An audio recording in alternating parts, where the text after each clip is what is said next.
So good morning to everyone and welcome to Friendship Baptist Church First Connection Culinary event.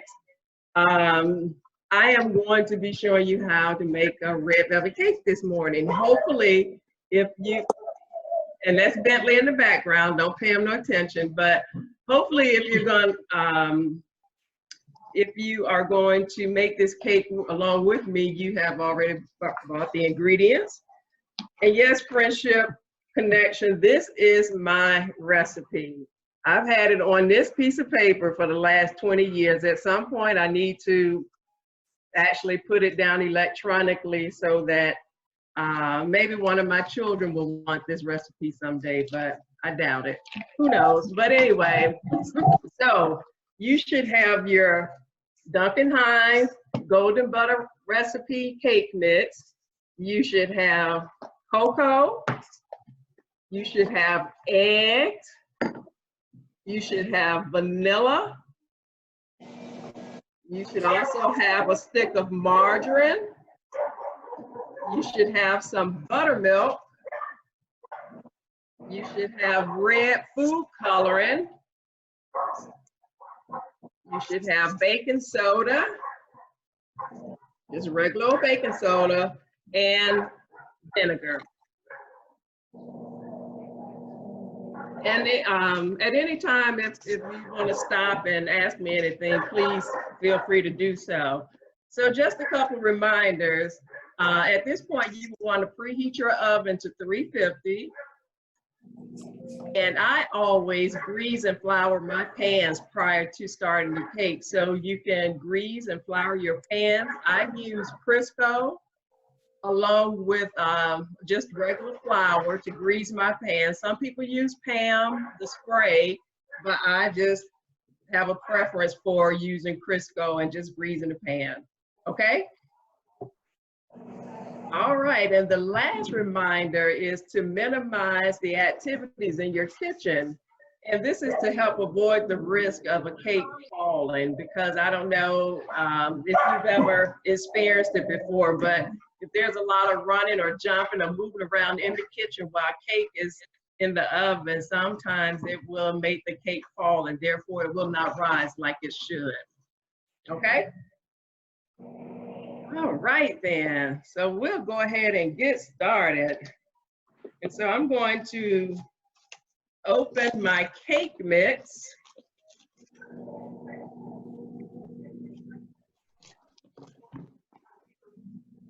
And I will put my cake mix in the bowl. And then I will take my cocoa, and I'm going to use, once again, I'm going to use 1 teaspoon of cocoa. A teaspoon. I'm going to add 1 teaspoon of cocoa to the cake mix. There we go. And then I'm just going to mix that together manually using a spoon. Just mix it together. Hey, Angela, I got a question. Sometimes when I look at different recipes, like especially for like pound cakes, they say you're supposed to put stuff, like sometimes when I look at recipes, especially like for pound cakes, they say you are supposed to put the ingredients in a certain order and it really matters, it makes a difference. Do you have any experience with that? Like, do you feel it makes a difference? Have you noticed that? So no, I have not. I mean, I just follow the instructions. So whatever the instructions tell me to do, that's what I do. But I would imagine there's some kind of logic behind putting what ingredients first. I know there are some people who just dump it all the ingredients in and just mix it. But personally, no, I don't know. Anybody on the line have any experience with that? No? Okay, so we will continue. Next, I'm gonna add my 3 eggs. And so I typically break my eggs into a separate bowl, and yes, that was Jalen. And that's to try to avoid adding any shells to your cake batter, which is not a good thing. Oops.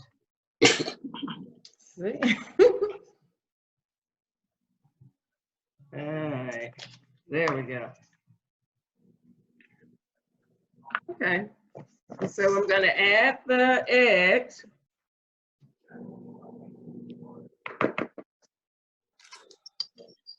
Next, I'm going to add my vanilla, and I'm going to use 2 teaspoons of vanilla. And I don't know, sometimes, just the FYI, sometimes people buy real vanilla, sometimes they buy imitation vanilla. I usually buy the real vanilla, and I find that if you're going to use imitation vanilla, you usually have to put maybe a teaspoon more. So just keep that in mind whenever you're baking anything. If you're not using the 100%, then you might have to put just a little bit more. Okay? Up to you. And now I'm just going to add the food coloring. And of course, the food coloring is, you know, the whole red velvet. So you're going to add red food coloring. But I guess, in essence, you could, if you want to be creative at any time, you can use any kind of food coloring because, I mean, the food coloring doesn't have a taste, so it wouldn't have an impact on the outcome of the taste of the cake. So, but for this particular one, we're going to use red because we're making a red velvet. And then I'm going to add my stick of margarine that is already softened because I took it out earlier today so that it could get soft. Now, some people use butter as opposed to margarine. I typically bake with butter, but this particular recipe specifically called for margarine, so therefore I'm using margarine. Do you find that that makes a difference on other recipes? Because I go back and forth too, but I never really know what, you know. I know for a pound cake, me personally, butter makes a difference. No. Robert said how much food. Okay. How much food coloring would be the whole bottle? So it comes in a whatever size. I don't have my, oh, here are my glasses. So it's the 1 ounce side, 1 ounce bottle of red food coloring. You use the entire bottle. Okay. All right. And then I'm going to add a cup of buttermilk. Now, buttermilk is something that we be in this family, and I don't know about other families. How do you take it off, Deb? Typically don't keep around the house, but you want to use 1 cup of buttermilk. And maybe you can use the rest of your buttermilk to fry chicken. Who knows? Low fat buttermilk or regular buttermilk? This one says low fat culture buttermilk, but I'm assuming any one of them would do. I've always just used the low fat culture buttermilk that you see right here. Okay. Now it's time to mix. You gotta plug it up. Look, man, it's just something that I always do. I just take a spoon and go around the edges of the bowl so that I can make sure all of the ingredients are mixed together thoroughly. Because as you know, when you're mixing, the ingredients can splash on the side of your bowl. Do that, and I'm gonna mix it some more.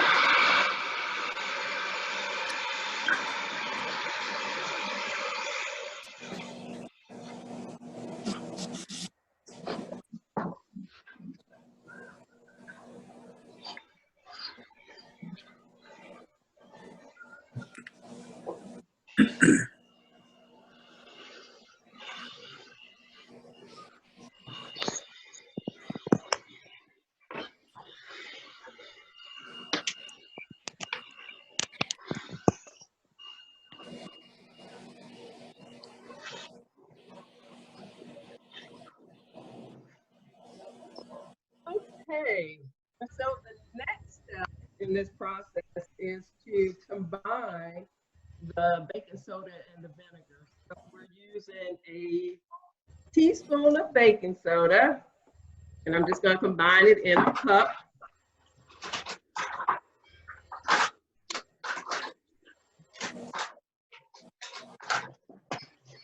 Oops.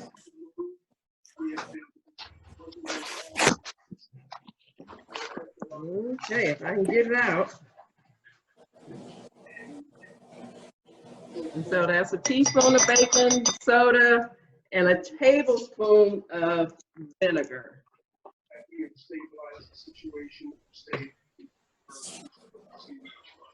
Hey, are you muted? Come say you're muted. Make sure you're not muted. I might have hit it with the finger.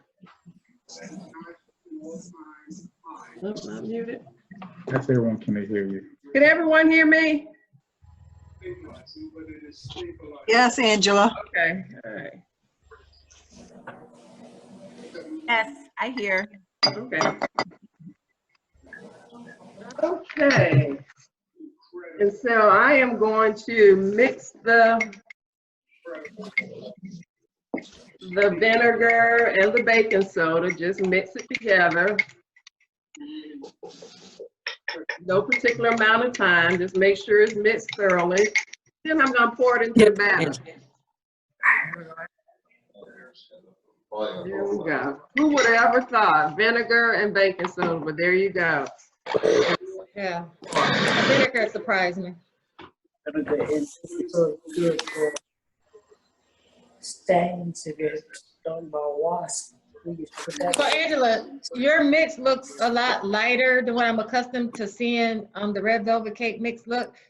Does it darken up a lot after you cook it, or is that your color? I missed it. What'd you say? As far as the color, your mix looks a lot lighter than what I'm used to seeing the red velvet cake. Is that, will it darken up once it cook, or yours is just lighter because of the color of red that you put? I think it might be because of the bowl that I'm using too, Don. It might, because the bowl has such a deep color red to it. And maybe that's why you're seeing it as light as it is, maybe because the contrast in the two colors, I don't know.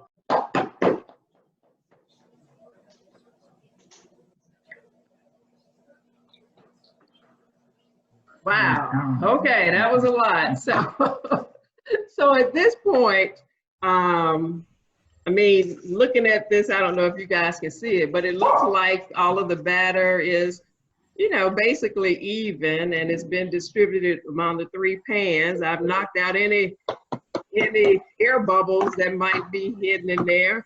And so at this point, it's ready to go into the oven. And once again, you should have preheated your oven at 350, and we're going to bake these in the oven at 350 for about 20 minutes. Angela, question for you. Do you use all metal pans or glass pans too? I've always used metal pans. Okay, I couldn't tell if they were mixed. Yep. And so at this point, I'm going to, again, put the cakes in the oven, cook them for about 20 minutes. And while they're cooking, what I'm going to do is actually show you how to make the icing. And so I will not be able to show you. Hold on for a second, Angela. Hold on, Al, I think that's you, your phone. You have some background noise coming in. Can you mute it, Al? Yeah, okay. Okay. All right, well, that's better. And so at this point, I'm going to put the cakes in the oven. And once they are done, once it's done at about 20 minutes, what you have to do is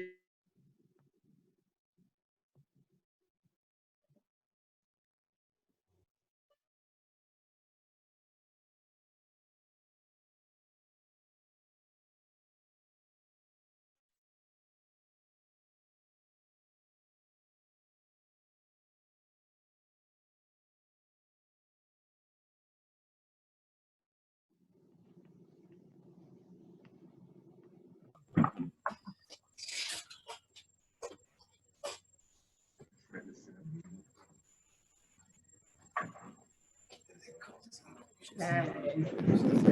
The mute right there. If it comes up, click on it, and it'll get you out of mute. Mute is there now, so click on it. So while Jalen is washing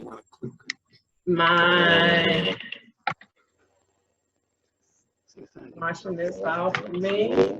So for the icing, and it really is very simple. You're going to use 1 stick of margarine.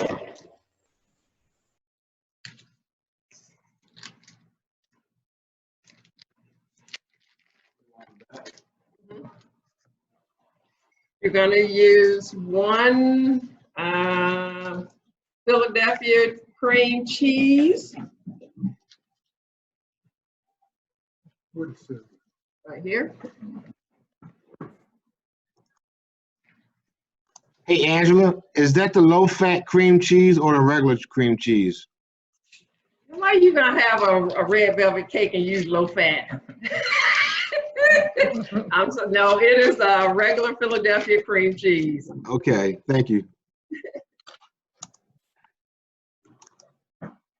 This is like eating a cheesecake with low fat cream cheese. I guess some people can make it work, but nah, what's the point? Okay, so you have your vanilla, your cream cheese, your confection sugar, and I've already measured this out, so I'm just going to pour it into the bowl. Wow. I think the recipe I sent said 5 cups. You said 5 cups? Yep. And then, again, the vanilla flavor.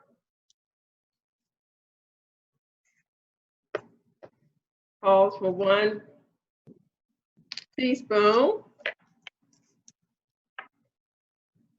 And just an FYI, I don't know if I mentioned this, but you would want your butter as well as your cream cheese to be softened. So it needs to sit out, prior to you baking the cake so that it can be, once again, it can be softened and easier to mix together. All righty.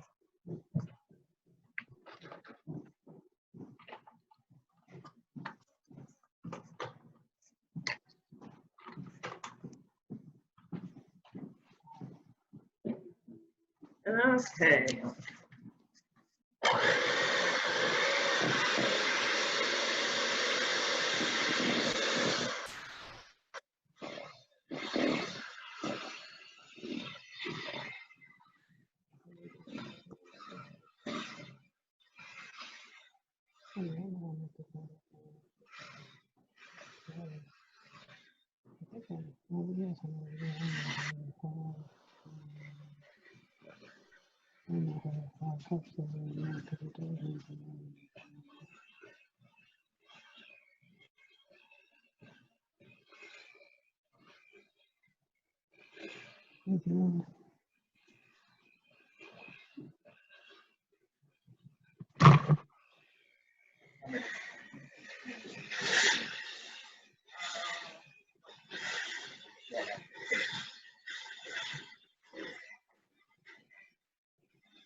Okay, and if you notice at first the icing looked like it wasn't smooth, you just have to continue to beat it until it gets to the consistency where it's smooth and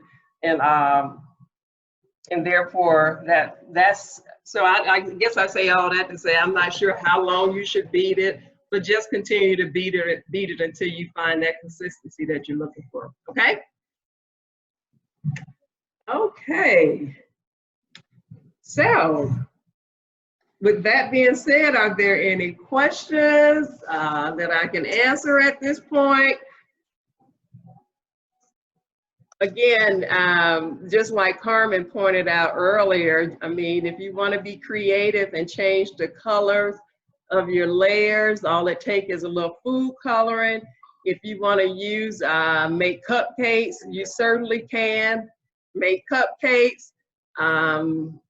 If you want to change the color of the icing, you can, again, add food coloring, whatever color, so you can be creative. In the springtime, at Easter time, is, you know, using the pastel colors. So, I have a question. Sometimes when I see those red velvet cake pictures, they be having like, you know, the icing, but it be that red stuff on top of the icing that be looking. I know, is that icing still, or would it look like crumbled up cake or something? What was that? I have no idea, but I'm quite sure. I have no idea what that is, Dawn. I don't know. Well, you know, you can go in the grocery store and you go down the aisle with the cake mix and stuff, and you can find different, you know, sprinkles or whatever. I was gonna say sprinkles, red sugar they have, yeah. And my mom actually used pecans on hers sometimes. She actually put pecans in between the layers and on top of her cake. And so I guess it just depends on what you're looking to do and your preference. Okay. I have one question. It be looking like crumbled up cake, like they went like this and took the cake crumb. But I don't know. You try it. Right. So, Angela, this is Robin. Can you hear me? I have a quick question. Yes, I can hear you. Okay, great. I missed what kind of Duncan Hines butter cake recipe that was. You said golden or something? And this is it. It's called butter golden. Okay, I got it. Thank you. Yep. So that's the basis of the cake. Okay. Well, I do some red velvet cake is chocolate. Wait a minute, put that up again. I want to take a picture. Oh. Butter golden. Perfectly. Okay. Perfectly. Great, thank you. They do have it at Walmart. I have 2 boxes. I just took a picture of the box. And so, so just to sort of wrap this up again, the cakes, well, the cakes should be in the oven. They should be cooking for about 20 minutes. About 20 minutes. And you know your stove better than anyone else. Sometimes a recipe may say 20 minutes, but you know, with your stove, it might be 25 minutes, might be whatever it is. But cook it until it's ready. And again, you have to let them cool off completely before you start to icing a cake. And I typically let mine cool off. You take them out of the cake pan, and I usually lay mine on a flat surface, I actually have a cloth that I use to lay the cakes on, cover the cakes, and let it sit there for about an hour before I actually start to icing the cake. And this recipe for the icing, you know, some people, and it really depends, like thicker icing. If so, you might have to adjust the ingredients and add more confection sugar and vanilla, or whatever the case may be, to increase, you know, the amount of icing that you actually have, so that you can have that thicker icing. This one is just, I guess I would call it just a regular, you know, layer icing with, that's not thick, but it's not thin. So I guess it's somewhere in between. But again, it's a preference of what you want. Can I ask you a question? As far as for the icing, using margarine or butter, you think one comes out better for the icing? That's a good question. I don't know, because I've never deviated from this recipe, so I don't know. But that's a good question. But then it goes back to using that whole margarine versus butter. And Yeah. And that goes back to, I don't know if I mentioned this earlier, but when I was growing up, my mom and grandma used to use brown eggs for bacon. Oh. I have no idea if it really made a difference, but they swore by it. So. And it could have been when we were growing up. Shaking her head like, I grew up on margarine. Butter was more expensive, so they always put margarine. That's it. Yeah. I use butter. I use butter now, but growing up it was margarine. Butter. Yeah. and salted butter. Reminder again to all, and anybody that bake really knows this, but you should really try to limit the amount of noise or activities in the kitchen while your cakes are in the oven, because again, they will, it'll fall. It will flatten the cake, and you definitely don't want that to happen. So that's why I typically cook a lot at night when everybody is sort of settled down, so that they will not be in and out of the kitchen getting a snack or getting a drink or whatever the case may be. But just a reminder. Hey, Angela, I have a question for you. Yes, I have a teacher. After you do your icing, do you leave your icing at room temperature before you put it on the cake, or do you put it back into the refrigerator because it's a cream and cheese base? So you mean once the cake is icing? No. So you just got done your icing just now. Yeah. Do you put that into the refrigerator while you're waiting for your cakes to come out and cool off, or do you keep that icing at room temperature? I keep it at room temperature. Because if I put it in the refrigerator, then of course that'll start to harden it, and then it'll be hard to icing the cake with a icing that has hardened some. So no, I just leave it out room temperature. Now let me ask you a question. Yes, how do you store your cake? Do you store it out or in the refrigerator? So it really depends on, so for this particular one, I will probably leave it out simply because I know that they're going to cut it. So, but sometimes if I'm baking it ahead of time, I will just sit it in the refrigerator. Yeah, sit it in the refrigerator. But you don't want it to, you want to make sure when you sit it in the refrigerator it's covered tightly, because what you don't want to do is just sit it in there and let it dry out. Yeah. Okay. Great. Thank you. Anything else? This was fun. Hey, I do got one question. How long did you keep these cakes? Like, when do you consider your cake old? Is it just you go by the taste and you say, well, it tastes old, or do you got a set number of days? Like, you know. Well, mine never sit that long. I was gonna say mine either. Mine is usually gone. But I mean, if I saw where the cake was not, you know, if they were not eating the cake as I thought they would, there's nothing wrong with freezing it. You can certainly freeze a cake. You just, when you're freezing a cake with icing, you just have to be careful, because when you take it out the freezer, you want to remove the foil before the cake unthaws, so you don't damage the icing or anything like that. Oh, okay. Because we had a debate. It was a cake here, and I felt it was old, and he felt it wasn't, and I didn't have a justification to say, I felt it was there for like 6 days, 7 days, but it just didn't. And after 6 or 7 days, I would consider the cake, I mean, it's borderline stale and dry. Right. Yes. Yeah. I mean, I would. Yeah. That's what I felt. But okay. Yeah. I have a question, Angela. First of all, let me just say thank you very much for, one, sharing your recipe with us, and two, taking the time this morning. And you look beautiful, by the way. Thank you, Robin. You're always generous. I appreciate everything. So my question is, have you ever shipped one of your cakes? Like shipped it to somebody? No, I have not. I've never shipped, no. I do know people that are in the business of shipping cakes, but no, I've never done it. Okay, all right. Yeah. That's just like you were going to ship that. What other recipe you were going to ship? I forgot. I'm always talking about shipping something. Yeah. I did get a recipe for some brownies, because, you know, I'm away from my son, so I sent him some brownies. He said it came out good, but I don't know what to do about the icing. I don't know about this icing. Okay. Yeah, I would think anything. I would think a cake with icing would be harder to ship than like if it were a pound cake or Pound cake, brownies. yeah. Or, Yeah, I would think so as well. Absolutely. And Okay. Winton, you had a question? she was asking about butter or margarine. Oh, What was the okay. answer? What's the Well, no, final answer? Well, she said the chocolate taste. Yeah, And what about the chocolate taste? I was asking, can you hear me? Yep, I can hear you.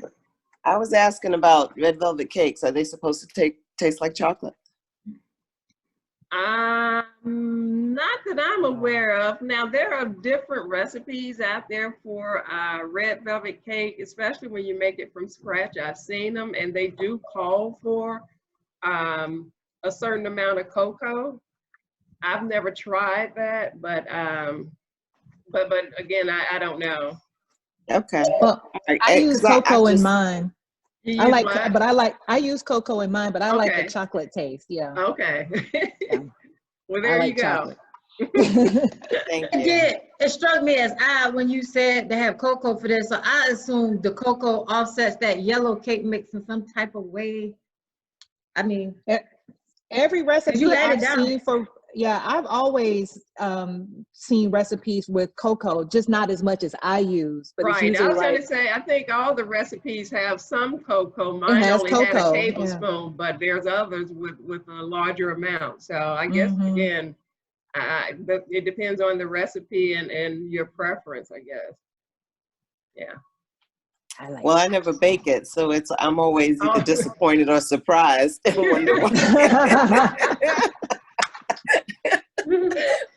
But I certainly appreciate this session. I may try it.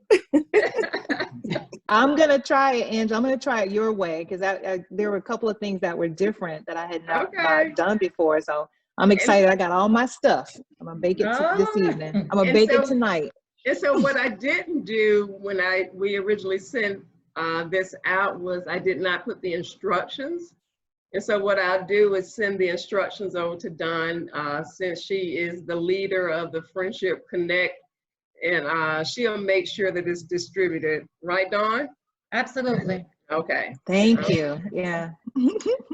And so everybody, okay. So are there any, that's Jerome in the background. He's my agent. Oh, Lord. Next week. So I'm looking forward to my cake and Easter and Easter dinner. And although we are all confined to our homes, I hope that doesn't stop you from having your traditional Easter dinners. Right. So, and on behalf of the FBC Connect team, Angela, we just really like to thank you for being our first guest chef. You did a really good job. We appreciate you and just thank you for kicking off this cooking series. And we hope that you will consider coming back. Okay. I will certainly do that. I have a couple other very quick and easy recipes for those for parents or whoever it might be that is trying to feed people during this time of quarantine. So you should just come on back next week. I got a whole FBC Connect, cooking with Angela. No. Cooking with Sister Nuckles. Cooking with Sister Nuckles. How about that? All right. Okay. Well, if everybody, there are no other questions, again, we appreciate you taking the time out. If you decide to make this cake, I hope that it turns out the way you would expect it to. And I hope everybody have a blessed Easter weekend. Okay? Thank you. Good job. Thank you. Bye, everybody. Bye-bye. Bye-bye.